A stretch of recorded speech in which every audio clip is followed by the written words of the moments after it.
Josh, and 14 wickets on the final day. Is that a realistic aim? Yeah, I think so. From what we saw today, we bowled, I think it was about 50 odd overs and took 6 wickets. So, and the wicket, I think after a bit of traffic down it from both ends, looked quite nice with Gazza bowling into that rough. So I think Ash and Gazza, big day tomorrow for them, with probably the more so the ball spinning in, with a number of lefties and righties for both them to work with. And just your first spell, it seemed to come out well from ball one. Did it feel that way? Did it feel like everything was working quite nicely? Yes and no. It was quite windy out there as well at times, and it wasn't sort of swells here, so it can be a little bit tough to just get your rhythm. And we probably saw a couple of no balls from me and Paddy, maybe due to that.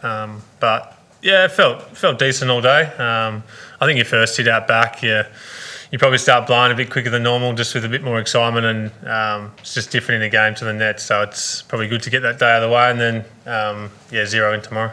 Right.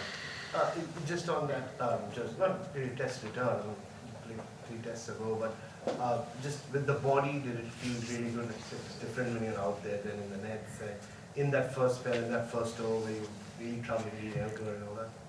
Yeah, I think the wicket just popped a little bit early, those first couple of overs. I think just being under covers for so long, might have just sweated a bit and got a little bit tacky, especially with that new ball. We saw that sort of probably go pretty quickly on, and then our focus was probably spinning and a bit up and down with the reverse swinging ball. So it's probably what we're working with tomorrow. A little bit up and down for the quicks and the spin out of the rough. Remember, Josh has always got a debate about follow-ons and things like that, but is this a completely different circumstance given you basically just got 100 over a day tomorrow? Yeah, I don't think there's much option tomorrow. I think we'll be I think we'll be out there for the entire day regardless, I think. So it's what's the follow on 275, so hopefully keep them under that and then go again. Louis?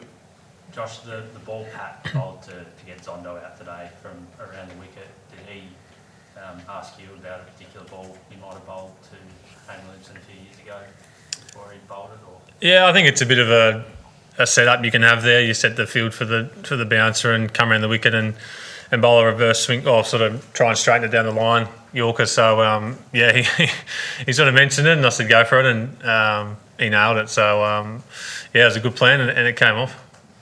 Vinny? Josh, the way you and Pat were bowling tonight, sort of like you'd probably love to have Scott or Lance Morris out there as well, but tomorrow you do feel like it'll be a spinner's day. Do you think Nathan and A goes? Yeah, I think it's the right call, in particular when it would have been interesting to see the wicket after a full 4 days play coming into tomorrow. I think it would have been a nice wicket to bowl spin on. I think it will be anyway, but obviously with a lot more traffic on it. Not sure how many overs have actually been played in the game, but obviously not 4 days worth, and been under covers and probably stayed together a lot more. So, but still, I think it's the right attack, and I think the ball spinning into the bat is probably more dangerous tomorrow. Josh, I know it's just a while ago, can you talk us through how close you came playing Boxing Day? And is there any sort of determination internally to sort of make sure you re-establish or firmly entrench that position in the pecking order, as opposed to all the debate around who would have been picked if it had been you and Scott?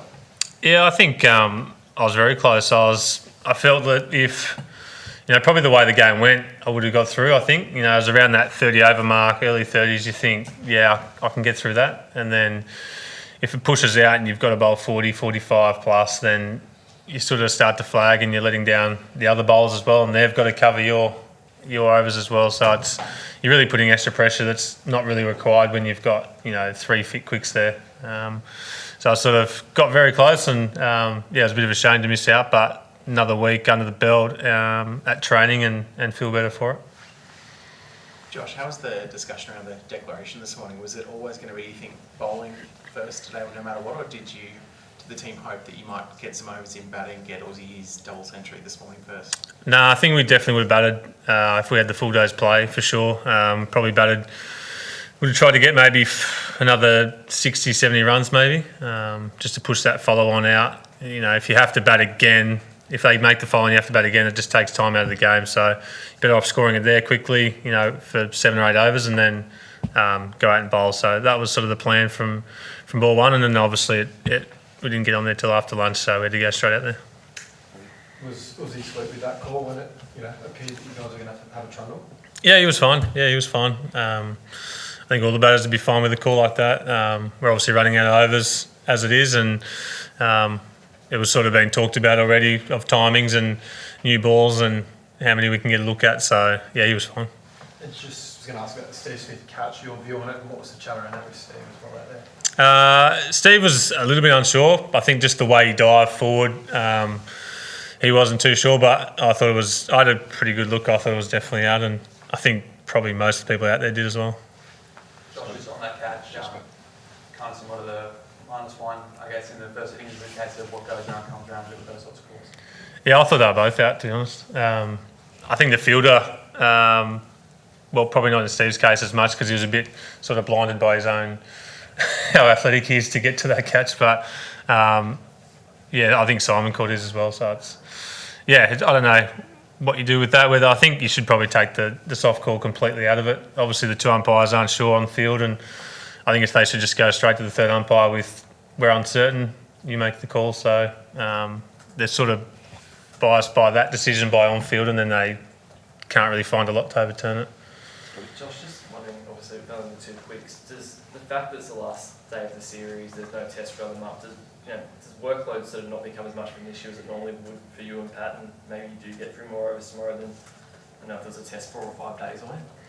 Yeah, I think there's enough quicks now to probably have that mindset going into any game. You're there in that 11 to win that test match, and then whatever it takes to win it, and then you sort of see how everyone's put up afterwards regardless. So it's I guess in the back of your mind a little bit, we've got 3 weeks off, so we can sort of burn ourselves tomorrow, and whether the pace on is playing more of a part than the spin, then we'll probably have to push it out a bit further, but play it by ear. I'm going to go on to the second question. Obviously, I know you weren't in the team last year, you're injured, but this is the 3rd year in a row where Australia goes into day 5 needing wickets to win a test.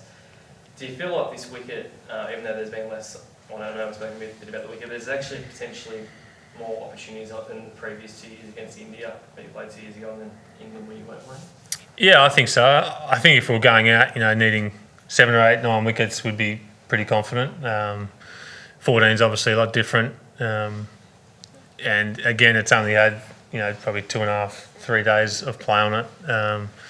But yeah, the wicket against India was totally different. It had grass, like quite long grass all through, and I think that here just keeps it together so much.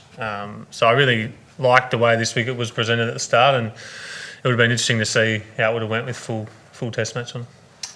Over to Mal, Ben, and we'll finish off with Brett. Oh, no, you're good. Benny? Right, just on Pat's spell there to Marco Jansen was pretty ferocious. Was that a plan to go at his body like that? Not really, no. It wasn't really talked about. I think just came around the wicket to Zonda and it sort of worked, and we're probably trying to set him up the same way. It wasn't really talked about at all. It was getting a little bit dark out there, I guess, and tough to pick up. So it was worth a crack, yeah. Just now that Cam Green's been out of the side for 3 summers, and there is talk that he might miss the first test or so, just playing without him, were there periods where you actually felt like, oh, completely different when you have that all-rounder and a Cam Green to just throw the ball to? I think it would have if we played the whole game. Being only bowling your first ball of the test match on day 4 after lunch, then you can sort of brace yourself for 5 sessions and being out there and bowling when required. So, and 2 spinners as well who can sort of bowl long spells and give you a good breather. So I think if we would have went from the start, it would have been, a bit like that.